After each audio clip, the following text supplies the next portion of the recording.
Hello mga mamshi, super mom, super lola.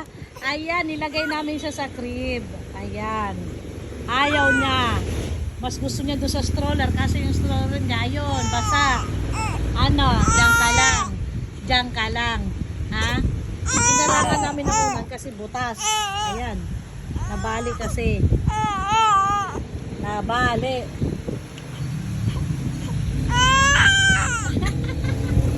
Ayaw na. Hindi nasanay sa crib. Ay, hindi nasanay sa crib. Ayaw. Ayaw.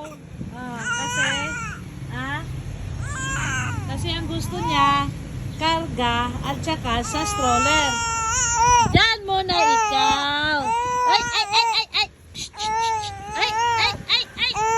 Nan. Oh, ayan. Ayan. Ayan. Para matuto ka mag-crawl at saka magdapa. Hindi ka na natutong magdapa. Nakat-crawler ka lagi. Ha? Ay! Ay! Dede, templa ka dede. Ang gusto kasi nito nakaupo. Nasanay siya nakaupo sa stroller niya. Basa pa yung stroller niya. Yun, no? Ay! Naya! Hindi ako pansin. Naya! Naya!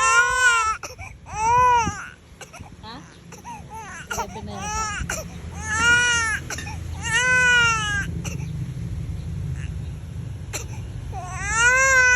Hi!